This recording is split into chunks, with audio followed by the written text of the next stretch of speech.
This week's programming. This is the week of Christmas. We're going to have a special schedule. Monday and Tuesday is going to be our regular schedule. Wednesday, Thursday, we're going to be closed. Friday, we're going to have a 8 and 9 a.m. workout only. And then Saturday, we'll have our 9 a.m. workout. Wednesday and Thursday, I don't have anything prescribed on the board. But if you need a workout, I'll be glad to share some with you. If not, you can go to our Facebook members page. There's a PDF under files that is 75 bodyweight workouts. So you can do those at home. You can add dumbbells to them, change them up, or you can choose some bound endurance workout, maybe running, row if you have a rower at home or a bike, and be able to knock some of those out. Or like I said, you can email me or text me. Let me know what you got around the house, what you need, and I'll be happy to write something up for you personally. With that being said, Monday we're going to be doing the 12 days of Christmas workout. Why did we do it this late?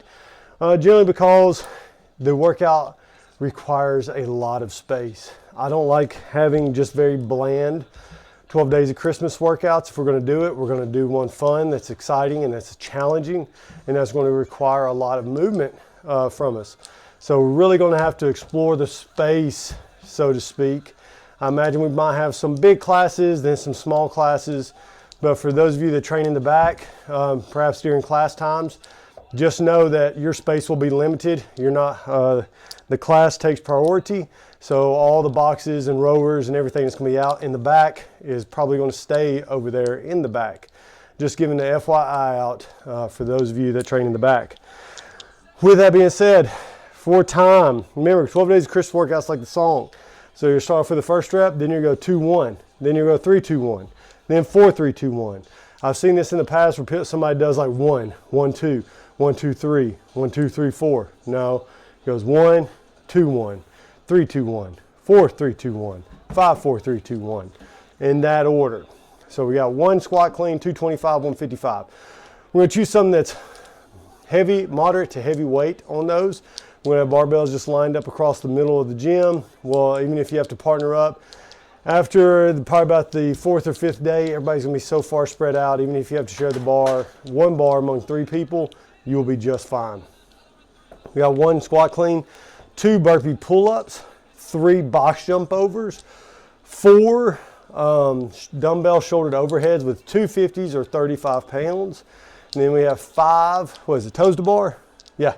5 toes to bar, 6 calories on a bike, 7 push-ups, 8 wall balls, 9 calories on the rower, 10 dumbbell alternating reverse lunges. That's will be whatever weight you choose for the dumbbell to overheads is the 2 dumbbells you're going to use for your 10 alternating reverse lunges. And then we have 11 kettlebell swings and then 12 calories on the ski erg. I chose the ski erg, getting 12 calories on because for a majority of us that's going to take 40 seconds to a minute. And we'll be so far spread out by the time we get there. Just having those 5 ski ergs, we should be just fine with just the number of athletes and the different levels of athletes we're going to have in the gym. And it won't be that much time to wait. If there are 5 ski ergs taken, then maybe we jump on the rower, or you can sit there and recover, or maybe you start off on the 11 kettlebell swings, then go back to the ski erg on that, then work your way down. So remember, it just goes 1, 2-1, 3-2-1, 4-3-2-1, 5-4-3-2-1, all the way through. I'm assuming this is probably going to be about 33 minutes to 40-minute workout. I personally haven't got to try it out yet, but just by judging by the movements and the ability to just stay moving throughout the entire workout, I believe this will be a good way to get started on the day. If you're coming in the later classes, try to show up a little bit early. Try to get your warm-up in for the squat cleans. That's going to be the main priority for all of these. If we can get that squat clean warmed up fairly quickly, it should be really easy to get through the rest of the movements just by getting the squat clean warmed up. Tuesday, we're going to do some power snatching because the volume on Monday is going to be really high. So we're going to do something quick and explosive on Tuesday. We got an 8-minute EMOM. And in the first 4 minutes, you're going to do 5 reps. So we're looking at like 50 to 60% of your 1 rep max. And then minutes 5 through 8, we're going to drop down to 3 reps. So we're probably going to be in that 65 to 75% range. These are not meant to be max out efforts on these. These are not meant to be setting a 5 or a 3 rep max power snatch. Remember, the volume was high on Monday, so we're just looking for something that's going to be quick, explosive, crisp, something that you can really focus in on honing in the movement and the precision and getting the coordination and the ability to move quickly with a load with the snatch. And then after that, 3 rounds for time. We're going to do 100-meter dumbbells farmer's carry. Come back in, 10 ring muscle ups, and then 15 on your right, 15 on your left, dumbbell snatches. And then Wednesday, like I said, it's going to be a rest day. Thursday is going to be a rest day. Friday, we're going to come in. We're going to do just a pure conditioning style day, especially coming off of with some core work. Wednesday and Thursday, this 20-minute EMOM. I've done variations of this in the past. I tested this out about 2 weeks ago, or a week and a half ago, and it was a really great workout. You got 10 power cleans, 95, 65 pounds for RX, and then 1 round of Sydney. That's 5 pull-ups, 10 push-ups, 15 air squats as we go. So it's going to be, you guessed it, 10 sets. So it's 50 pull-ups, 100 push-ups, 150 air squats, along with 100 power cleans. Those power cleans should be 35 to 50% of your 1 rep max. Something that I was able to do. The competitors are going to do 135-95, and my grip is not quite what it used to be when it comes to barbell cycling. But I was able to do the first 5 rounds unbroken touch and go power cleans, maybe the first 6. And then I had to drop it to 6 and 4 after that. But I also did strict pull-ups with mine. You're going to have the option of doing strict pull-ups or the option of doing kipping pull-ups to get through it. If you know like the strict is going to be challenging to get through, then you can definitely add in the strict pull-ups for that. So we get the 5, 10, 15. If we need to scale those down to 3, 6, 9, that's a great scale to go with.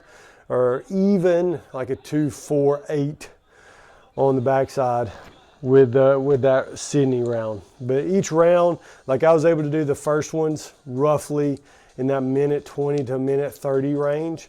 But by the end of it, it was getting to where it was like a minute 40, minute 45, because I was having to break those pull-ups quite often and having to break up the cleans. So by the end of it, I think I would do 5 to 6 touch and goes, and then I would do singles really quick.